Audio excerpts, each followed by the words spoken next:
The B7A2 Homare 23 flies in with the Summer 2023 Battle Pass. Let's check it out.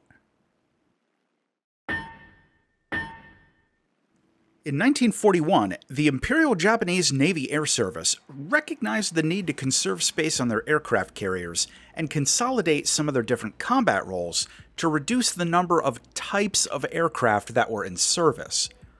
To that end, they put out a requirement for a single-engined attack bomber that could replace existing torpedo bombers and existing dive bombers by performing both functions with the same airframe. The new plane was innovative, but it also made a number of design compromises to meet its requirements. It used an inverted gull wing as a means to give proper landing gear clearance, but also provide the structural rigidity needed to allow for a usefully sized internal bomb bay. The wings folded upwards for carrier storage, and they also included dive brakes, along with a pair of 20mm cannons. The plane first flew in early 1942, but one of the early problems that the new plane encountered was the Homare 12 engine. The new engine was advanced for the time, featuring a very compact design and producing a significant amount of power for a short-stroke radial engine. However, it was also very difficult to build and keep working, which resulted in the actual engine power being frequently well below its maximum output due to inadequate maintenance in the field. By 1944, the new aircraft, which had officially been named the B7A, began to enter service aboard the aircraft carrier Taiho, but it didn't see any combat before the Taiho was sunk. Due to the shortage of carriers that could operate the new plane, the production run was very small. Less than 120 were built in total, and the B7A was mostly used from land bases to replace earlier designs.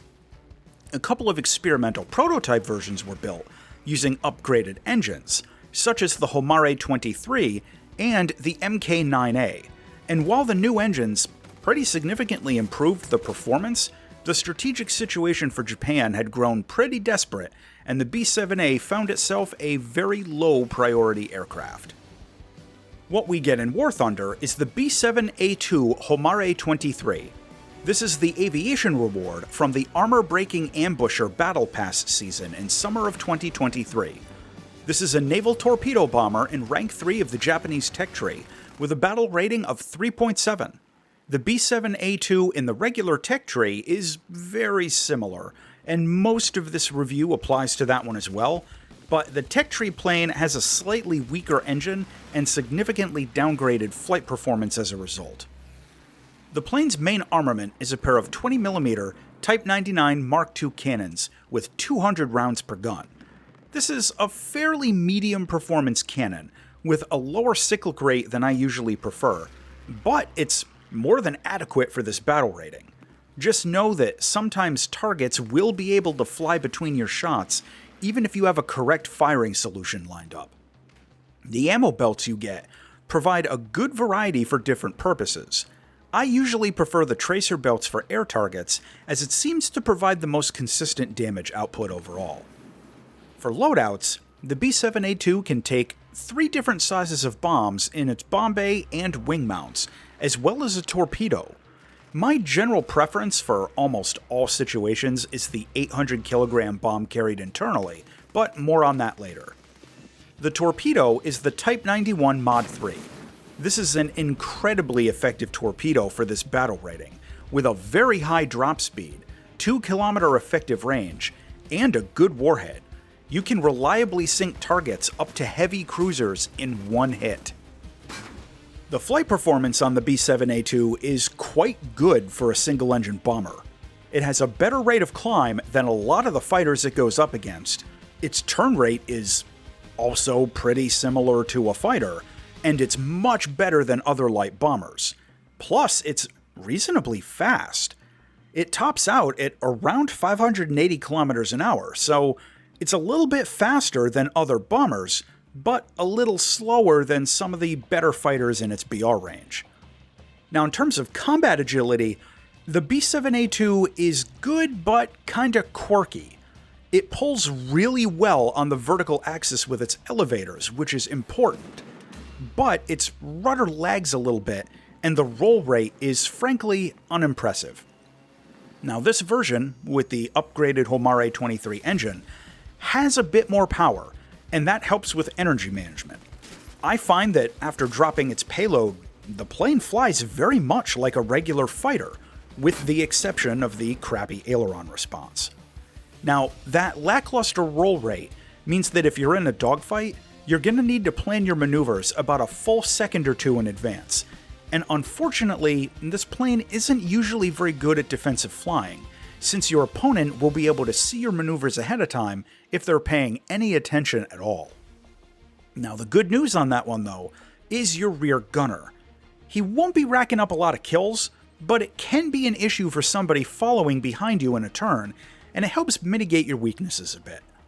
The B7A2 can also use its combat flaps up to around 450 kilometers an hour for a little extra help in a turn if you need it.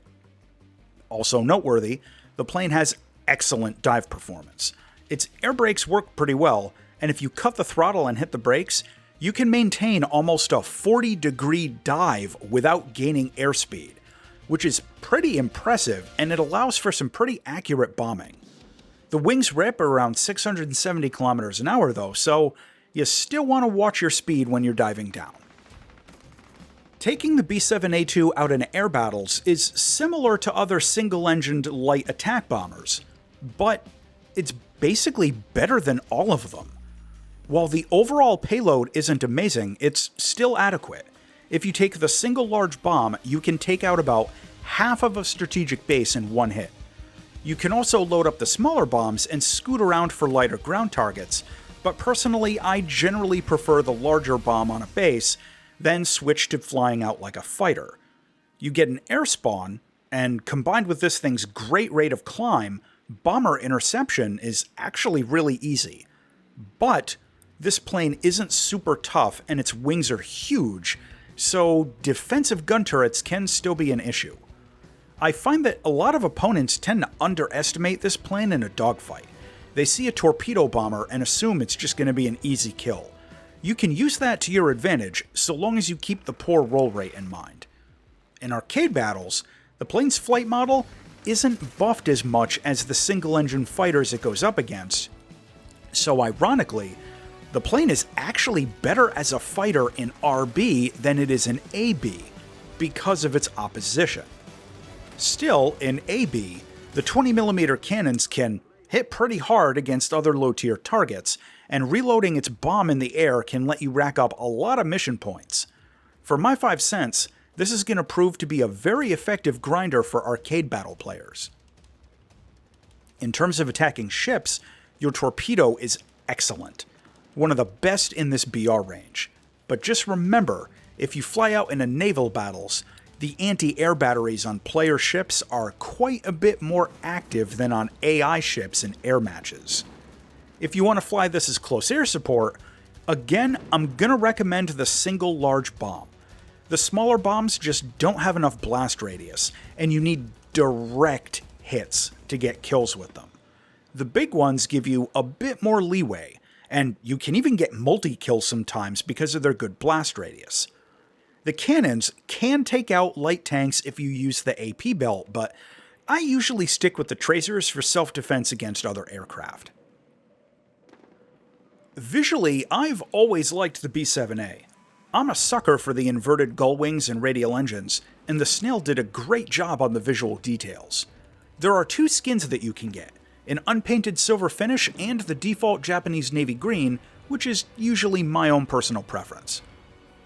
Landing this plane on land is pretty basic.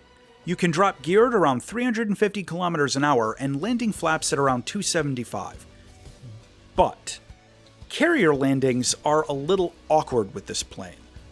The arrestor hook doesn't extend very far down, so you almost have to stall onto the deck at the last second in order to get a reliable trap. I had the best luck coming in without a glide slope, basically just flat at deck level, and pulling up a tiny bit at just the last moment while cutting the throttle. Honestly, this plane is harder to land on a carrier than a lot of the other naval props. The cockpit on this plane is, generally speaking, really good. The visibility is excellent, much better than most other light bombers like this, and the instruments are really in pretty good spots. The only thing I didn't care for was the reflex sight having that grid work on it, but otherwise, this is a great cockpit in VR. To close out on the B7A2 Homare 23. This plane has excellent flight performance for a single-engine bomber. It can take a powerful bomb and a really good torpedo. It's got a good selection of ammo belts for different playstyles. It can do carrier stuff, and it gets premium bonuses.